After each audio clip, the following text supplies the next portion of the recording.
smash and grab strike partnership with Bruce Bannister. He reminds fans of the club's 70s heyday. Defenders hated Devon White. Big and awkward, he scored vital goals, including this one at Wembley. With him at Rovers was Ian Holloway, who inspired passion and pride as both player and manager. The pair talked about the old days over lunch.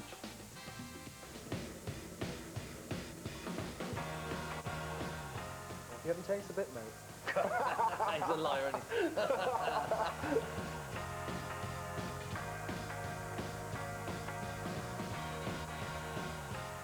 They hate you, do, didn't they?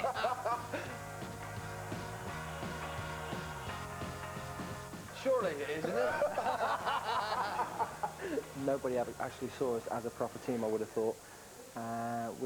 We knew that, and we just gelled together. We were just friends, worked hard for each other and with each other. So. We wanted it, you know, as a group of people, we wanted success, and about 4 or 5 of that team actually went on to play in the Premier League, you know, so that speaks volumes for the Bristol Rovers at the time.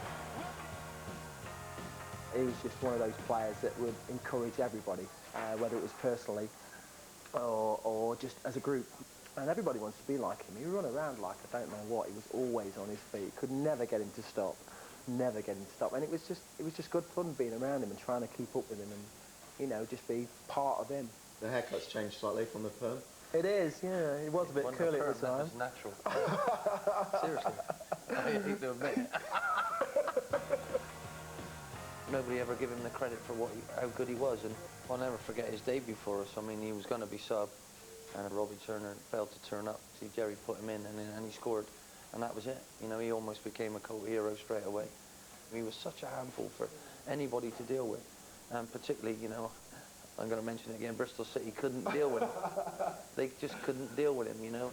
Well, that was certainly the case during the Bristol derby of 1990. Even more eagerly anticipated than usual, both Rovers and City were challenging for promotion. So I had a phone call the night before, City fans saying they were going to do all sorts of things to my house and what have you. And all I did, I used it to tell the lads. And that was the worst thing they could have done, because we were so fired up, it was a joke. They had 4 chances, 4 games in a row to clinch promotion, and they lost every game.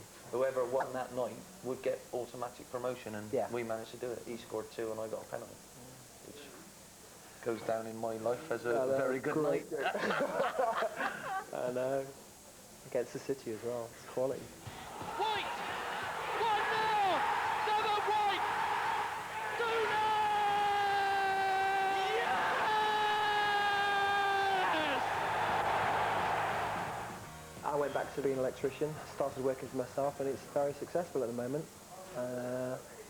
Like football, I really enjoy doing what I'm doing. And if I could play, I probably would, but unfortunately I can't. I mean, the funny thing was, even when we played together, he managed to rewire my house for me, you know. Yeah, I remember that, yeah. Football's a huge part of all our lives, and unfortunately we can't play anymore.